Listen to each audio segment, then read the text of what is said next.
In today's video, we are going to show you how to back up iPhone photos to pCloud. This is perfect if you want a secure cloud backup without manually uploading photos every time. Let's begin. Now, the first thing that you need to do is log in using your credentials here in pCloud. Now, on the dashboard, I want you to click the More option at the bottom right corner. There is like a three dots icon.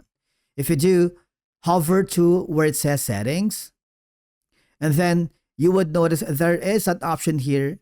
If you scroll down, that says Automatic Upload.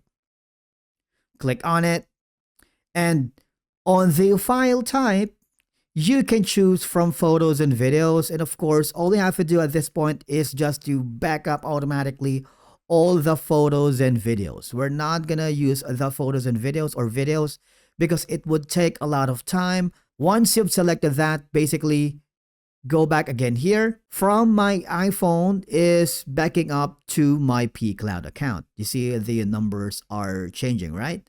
So at this point, you want to make sure that you are connected to a stable Wi-Fi or mobile data and you are not using a VPN or proxy because that could interfere with the backing up loading times.